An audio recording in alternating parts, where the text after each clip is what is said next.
Hey, good morning, my dear friends and students. I am Sadhna, and all of you enjoying mathematics and science with me. आपण 8th स्टँडर्डचा composition of matter हा lesson start केलेला आहे. याच्यामध्ये आपण elements compound mixture छानपैकी समजून घेतलं आहे. आज आपण बघणार आहोत what are the types of element. Element नक्की काय आहे, इलेमेंटचे टाइप्स काय आहे आपल्याला समजून घ्यायचं आहे. पण हे समजून घ्यायचं आपल्याला काही छान छान ऍक्टिव्हिटीज मधून की ज्या ऍक्टिव्हिटीज तुमच्या टेक्स्टबुक मध्ये दिलेल्या आहेत. So what are the activities, let's see. तर तुमच्या पुस्तकामध्ये दिलेले आहे काय घ्यायचं आहे, थोडे आयर्न नेल्स लोखंडाचे खिळे घ्यायचे आहे, कॉपर वायर घ्यायची आहे, ॲल्युमिनियम वायर घ्यायची आहे आणि कोळसा घ्यायचा आहे. आणि प्रत्येक जी वस्तू आहे याच्यापैकी ती प्रत्येक वस्तू काय करायची, सँड पेपर, माहिती तुम्हाला पॉलिश पेपर असतो किंवा सँड पेपर असतो, थोडा खडबडीत असतो, त्याने काय करायची घासून बघायची. घासून बघितल्यानंतर त्या वस्तूला चकाकी शाईन येते की नाही ते बघायचं आणि त्यानंतर ती वस्तू हातोडीने काय करायची, हॅमरने ठोकून बघायची. But be careful at the time of hammering, do not heart your self. ते ठोकताना काळजी घ्यायची, तुमचं बोट तुमच्या हाताला लागणार नाही याची काळजी घ्यायची. सो अशा पद्धतीने ही ऍक्टिव्हिटी आहे. या ऍक्टिव्हिटीज मधून आपल्याला काही गोष्टी समजून घ्यायच्या आहे, काही गोष्टी शिकायच्या आहे, म्हणून ह्या ऍक्टिव्हिटीज तुमच्या पुस्तकामध्ये दिलेल्या आहे, उगा टाइमपास म्हणून दिलेल्या नाहीये. मग याच्यावरती एक चार्ट दिलेला आहे. You can see object is given, then it shows shine, it shine, हा शाईन करतो की नाही ह्या सेकंड कॉलम आहे. And the last is it get flatten or it break into the pieces. Okay, so अशा पद्धतीने 3 column दिलेला आहे. सगळ्यात पहिले आपण आयर्न नेल घेतला, म्हणजे लोखंडाचा खिळा घेतला. त्याच्यानंतर त्याला जर आपण हे केलं सँड पेपरने थोडासा शाईन तर तो करेल, ठीक आहे, जास्त काही शाईन करणार नाही. आणि फ्लॅट जर ठोकलं तर त्याचं फ्लॅटन ऑन हॅमरिंग, तो फ्लॅट होऊ शकतो. त्यानंतर कॉपर वायर घेतली, त्याला पण आपण सँड पेपरने हे केलं तर ती जास्त शाईन करणार आहे. आणि फ्लॅटन बाय हॅमरने जर आपण त्याला हातोड्याने मारलं तर ती पण काय होऊ शकते, त्याच्यापासून तारा तयार करतात, माहिती तुम्हाला, कॉपर पासून वेगवेगळ्या वस्तू तयार करत असतात. म्हणजे आपण त्याच्यापासून फ्लॅट हे तयार करू शकतो, वायर तयार करू शकतो, पत्रे तयार करू शकतो. त्यानंतर ॲल्युमिनियम वायर घेतली, ती पण काय होणार आहे, ऑब्विसली शाईन करणार आहे पेपरने घासल्यानंतर आणि flatten bye hammer. Okay, so अशा पद्धतीने ह्या 3 वस्तू आहेत. या 3 वस्तू, आता ह्या 3 वस्तू नक्की काय आहेत हे तुम्हाला नंतर सांगते मी. त्यानंतर शेवटचं आहे कोळशाचे तुकडे घेतले. ते जर आपण कितीही घासा तुम्ही पेपरने तरी ते शाईन करतील का नाही, त्याचा काळा रंग काळाच असणार आहे. And it breaks into the small pieces when you hammer it with the help of hammer.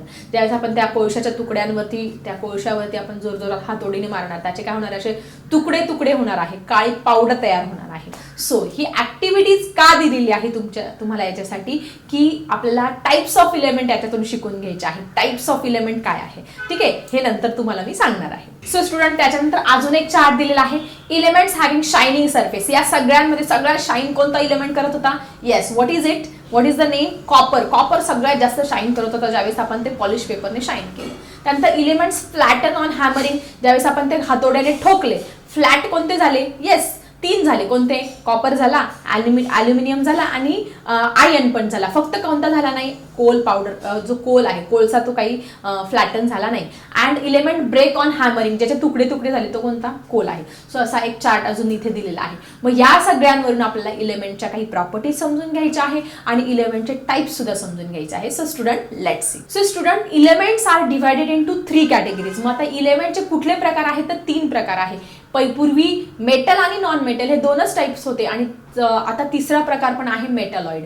Metal, non metal आणि मेटलॉइड. मेटलॉइड म्हणजे जे धातूचे पण गुणधर्म दाखवतात आणि अधातूचे पण गुणधर्म दाखवतात, त्याला मेटलॉइड असं आपण म्हणत असतो. सो कुठल्या प्रॉपर्टीज आहे या मेटलच्या, they showing the lustre, they showing the paleness, they shows the malleability, ductility. म्हणजे जे मेटल्स असते अक्षय चमचम करत असतात, गोल्ड आहे, सिल्वर आहे, ॲल्युमिनियम आहे, वेगवेगळे मेटल्स आहेत, ते काय करतात, चकाकत असतात, म्हणजे शाईन करत असतात, ठीक आहे. काही निस्तेज सुद्धा असतात. फॉर एक्झाम्पल आयर्न त्यांच्या तुलनेमध्ये काय असतं, त्याची शाईन ही कमी असते, ठीक आहे. त्यानंतर डक्टिलिटी आणि मॅलिएबिलिटी, याच्यापासून आपण तारा तयार करू शकतो ठोकल्यानंतर, आणि बारीक तार काढू शकतो. त्याच्यानंतर आपण त्याच्यापासून पातळ पत्रा सुद्धा तयार करू शकतो. कशापासून, ह्या प्रॉपर्टीज डक्टिलिटी आणि मॅलेबिलिटी. त्यानंतर good conductor of heat and electricity, boiling point, melting point, अशा खूप साऱ्या प्रॉपर्टीज आहेत की ज्या मेटल्स दाखवत असतात. मग आता तुमच्या डेली लाईफ मधले जे एक्झाम्पल्स आहे मेटलचे, फॉर एक्झाम्पल तुमचं आयर्न आहे, लोखंड आहे, सिल्वर, चांदीचे दागिने वापरत असतात. गोल्ड, ऑरम, लॅटिन लँग्वेजमध्ये आपण त्याला ऑरम, हे सगळे मेटलचे एक्झाम्पल्स आहे. त्यानंतर तुमचं कोबाल्ट आहे, निकेल, असे खूप सारे मेटल्स आहे की जे या प्रॉपर्टी शोज करत असतात. आता नॉन मेटल म्हणजे ज्या मेटलच्या प्रॉपर्टी शो करत नाही, जे निस्तेज असतात, जे bad conductor of heat and electricity असतात, ज्याच्यापासून आपण तारा तयार करू शकत नाही, ज्याच्यापासून आपण पत्र तयार करू शकत नाही, हे सगळे काय झाले नॉन मेटल्स आहेत. ठीक आहे, non metal they do not shows the properties of metal is called as the non metal. For example कार्बनचा काय झाला, आपण चुरा झाला, कार्बन काय झाला, शाईन करत नाही. त्याच्यामुळे कार्बन काय झाला तुमचा नॉन मेटल. त्यानंतर हायड्रोजन आहे, वेगवेगळे गॅसेस आहे, ऑक्सिजन आहे, नायट्रोजन आहे, different gases are also included in a non metal. So metal तुम्हाला काय आहे हे समजलं असेल. पहिला टाईप आपला इलेमेंटचा मेटल, जे शाईन करतात, मॅलिएबिलिटी, डक्टिलिटी, हे सगळं. त्यानंतर मेटल खाली पडल्यानंतर एक नाद होत असतं, sonorous, it is called as the sonority म्हणतो आपण त्याला, जी नादमयता. ठीक आहे, so in this way I think you clear the difference between metal and non metal. पुढे एक चॅप्टर आहे त्याच्यामध्ये आपण हा डिफरन्स क्लिअर करणारच आहोत. त्यानंतर मेटलॉइड्स, काही जे पदार्थ असे असतात की जे मेटलचे पण गुणधर्म दाखवतात आणि नॉन मेटलचे पण गुणधर्म दाखवतात, त्याला म्हणतो आपण metalloid. For example silicon. Silicon जो आहे तो बॅड कंडक्टर पण नाही आणि गुड कंडक्टर नाही, it is a insulator. Okay, so अशा पद्धतीने काही जे मेटल असतात ते दोघंही प्रॉपर्टी दाखवतात, त्याला आपण metalloid. So I think you clear the first concept, that is elements are divided into 3 categories. First one is the metal, मेटलचे एक्झाम्पल समजले.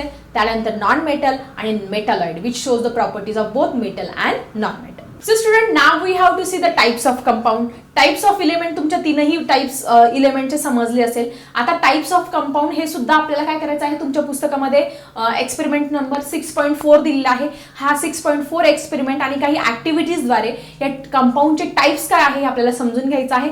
तर तुम्हाला ही डायग्राम दिसते आहे. मग ह्या एक्सपेरिमेंटसाठी आपल्याला काय काय लागणार आहे. So first apparatus we required in evaporating dish, tripod stand and burner. Evaporating dish म्हणजे अशी ती पेट्री डिश असते बघा, व्हाईट कलरची.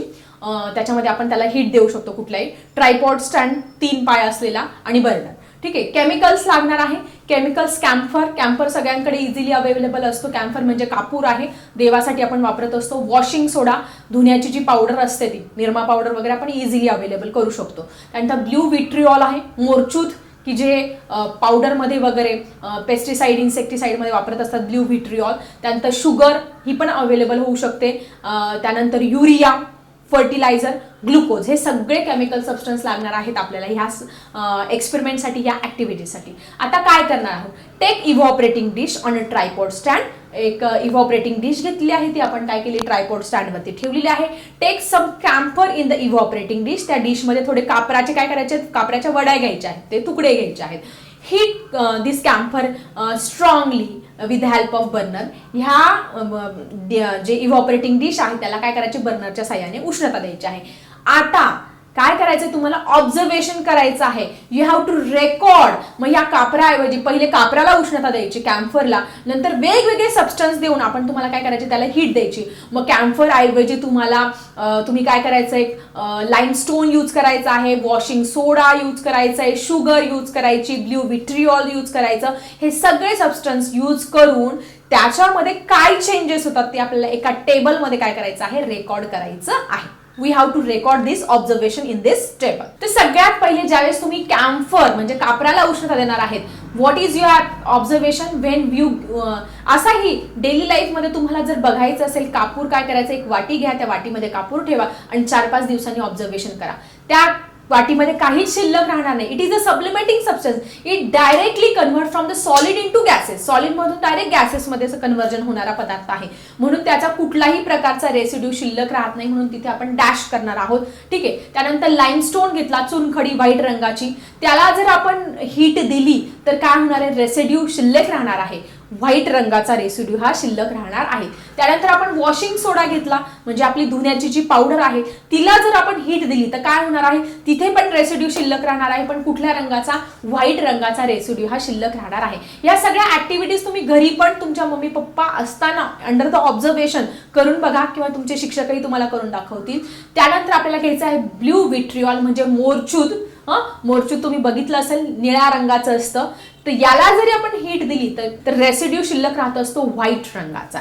त्यानंतर आपण शुगर, शुगरला मात्र हीट दिल्यानंतर तुम्ही शुगर साधी एका वाटीमध्ये घेतली आणि छोटा बारीक गॅस करून ठेवलं तर शुगर पहिले मेल्ट होत आणि काळ्या रंगाचा पदार्थ शिल्लक राहतो, तो residue of the black colour. It is nothing but a carbon, तो कार्बन असतो. त्यानंतर आपण ग्लुकोज घेतलं, ग्लुकोज पावडर पण मिळत असते, ग्लुकॉन डी पावडर वगैरे. ग्लुकोज घेतलं, त्याला जरी आपण हीट दिली तर तिथे सुद्धा ब्लॅक कलरचा सबस्टन्स हा रेसिड्यूच्या फॉर्ममध्ये शिल्लक राहत असतो. सो आय थिंक हा चार्ट तुम्हाला समजला असेल. पहिल्या कॅम्फरला उष्णता दिल्यावर कुठलाही रेसिड्यू शिल्लक राहत नाही. त्यानंतर लाईमस्टोन घेतला आपण, वॉशिंग सोडा घेतला आणि ब्ल्यू विट्रिऑल, या सगळ्यांना व्हाईट कलरचा रेसिड्यू शिल्लक राहत असतो आणि शुगर आणि ग्लुकोजला कार्बन म्हणजे ब्लॅक कलरचा सबस्टन्स रेसिड्यू हा शिल्लक राहत असतो. सो आय थिंक तुम्हाला हे क्लिअर झालं असेल. आता याच्यावरून आपल्याला टाइप्स ऑफ कंपाऊंड हे समजून घ्यायचे आहे.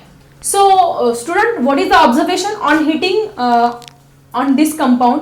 Gives some compounds gives residue, काही रेसिड्यू देतात. Some do not give the residue, कॅम्फरचा रेसिड्यू राहिलाच नाही. Some gives the black substance called as a carbon. In complete combustion of this compound remains the black substance and they are called as organic substance. मग पहिला type आहे types of compound मध्ये what is organic compound. पहिला type आहे organic compound. Organic compound म्हणजे काय? The compound which having the carbon as a major substance, ज्याच्यामध्ये carbon present असतो त्या सगळ्यांना काय म्हणतो आपण? काय म्हणत असतो? ऑर्गॅनिक कंपाऊंड म्हणत असतो. फॉर एक्झाम्पल आपल्या डेली लाईफमध्ये खूप सारे ऍसिड्स आहे. ऍसिटिक ऍसिड आहे. ऍसिटिक ऍसिडचा फॉर्म्युला काय आहे? CH3COOH. याच्यामध्ये काय आहे? तुमचा कार्बन प्रेझेंट आहे. किंवा फॉर्मिक ऍसिड आहे, वेगवेगळे ऍसिड आहे. ह्या ऍसिड मध्ये काय असतं? तुमचा कार्बन प्रेझेंट असतो. या सगळ्यांना आपण काय म्हणत असतो? ऑर्गॅनिक कंपाऊंड म्हणत असतो. मग आता केमिस्ट्रीची एक ब्रांच पण आहे की ज्याच्यामध्ये फक्त आणि फक्त कार्बनचाच 2-3 वर्ष अभ्यास करायचा असतो. ती आहे ऑर्गॅनिक केमिस्ट्री. फक्त आपलं विश्व कार्बन भोवतीच फिरत असते. मग आपल्या डेली लाईफ मधले पण बरेच सारे एक्झाम्पल आहे. फॉर एक्झाम्पल कार्बोहायड्रेट्स आहे. आपण आपल्या डेली लाईफ मध्ये कार्बोहायड्रेट्स कशापासून मिळत असतात? सगळ्या टाईपचे जे ग्रेन्स आहे, तुमचं गहू, ज्वारी, बाजरी, व्हीट, ज्वार, बाजरा, राईस, या सगळ्यांमधून काय मिळत असतं आपल्याला? कार्बोहायड्रेट्स म्हणजेच नथिंग बट कार्बन मिळत असतो. हे सगळे काय आहे? कार्बोहायड्रेट्स जे जे खातो आपण ते सगळे काय आहे? तुमचे ऑर्गॅनिक कंपाऊंड आहे. किंवा प्रोटीन्स खात असतो आपण. प्रोटीन्स म्हणजे ऑल टाइप ऑफ पल्सेस, सगळ्या डाळी, तुमची तूर, मसूर, मूग, ग्राम, हरभरा, या सगळ्या डाळींमधून पण आपल्याला काय मिळत असतं? इट्स नथिंग बट कार्बन मिळत असतं. So it is also a carbon compound.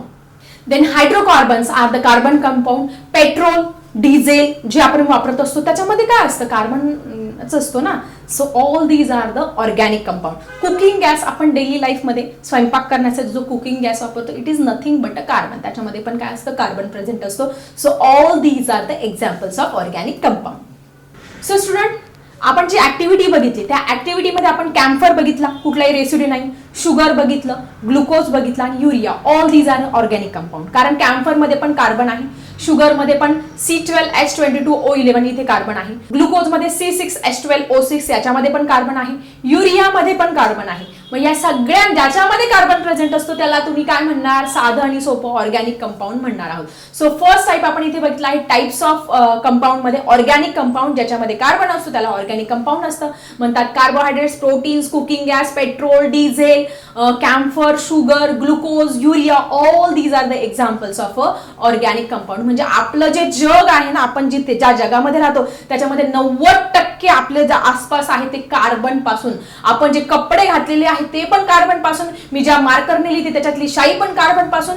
प्रत्येक घटक माझ्या आसबाजूला प्रत्येक घटक कार्बन पासून बनलेला आहे. म्हणून सगळं जे वर्ड आहे ते कार्बन पासून बनलेलं आहे 90%. पुढे आहे inorganic compound. The compound that decomposes on strong heating to leave a residue behind rather than carbon. म्हणजे हे पण काय करतात? हीट दिल्यानंतर रेसिड्यू शिल्लक राहतो, पण कार्बन शिवाय दुसरा कार्बन नसतो त्याच्यामध्ये प्रेझेंट, त्याला आपण म्हणणार आहे इनऑर्गॅनिक कंपाऊंड. म्हणजे साधं सोपं ज्याच्यामध्ये कार्बन असतो तो organic compound. The compound which do not having carbon is called as a inorganic compound. मग आता तुम्ही एक्झाम्पल बघितलं सॉल्ट.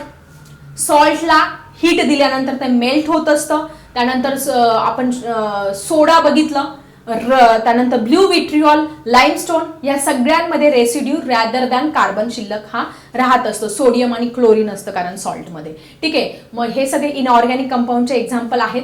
सो मेन टाईप आहे ऑर्गॅनिक आणि इनऑर्गॅनिक. आणि त्यानंतर पुढे एक टाईप तुमच्या पुस्तकामध्ये दिले आहे कॉम्प्लेक्स कंपाऊंड, म्हणजे जटिल. त्याचं नावच तुम्हाला समजेल की याच्यामध्ये काहीतरी कॉम्प्लेक्स स्ट्रक्चर असणार आहे. The molecule of the substance having the complex structure form by many atoms. Many atoms पासून बनलेले असतात. The centre of the structure of metal atoms. Metal atom सुद्धा त्याच्या सेंटरमध्ये असू शकतात. मग आता कुठले कुठले आहे, साधा आपल्या लाईफमधलं डेली लाईफमधलं एक्झाम्पल आहे क्लोरोफिल पिगमेंट. क्लोरोफिल की ज्याच्यामुळे सगळ्या वनस्पतींचा रंग हिरवा असतो, ते क्लोरोफिल पिगमेंट काय आहे, तुमचं कॉम्प्लेक्स कंपाऊंड आहे. त्याच्यामध्ये खूप गुंतागुंत आहे. त्या क्लोरोफिलमध्ये मॅग्नेशियम आहे. अजून काय काय आहे जरा कमेंट बॉक्समध्ये द्या. त्यानंतर हिमोग्लोबिन, ज्याच्यामुळे आपल्या रक्ताचा रंग लाल असतो. त्याच्यामध्ये काय असतं, आयर्न लोह असतं, त्याच्यामुळे आपल्या रक्ताचा रंग लाल असतो. किंवा विटॅमिन B12 आहे, याच्यामध्ये काय असतं, कोबाल्ट असतं. So all these are the examples of complex compound. So first one, organic compound which having the carbon, inorganic compound which do not having the carbon, and the complex compound म्हणजे तुमचं chlorophyll, तुमचं haemoglobin आणि तुमचं vitamin B12. So I think आज तुम्हाला types of element आणि types of compound हे छानपैकी ते क्लिअर झालं असेल. कसा वाटला व्हिडिओ तुम्ही नक्की नोट्स काढा आणि मला नक्की कमेंट्समध्ये तुमच्या काही अडचणी असेल त्या पण कळवा. चला भेटूया अशाच इंटरेस्टिंग टॉपिकसह नेक्स्ट व्हिडिओमध्ये. आता मी थांबते. Bye everyone.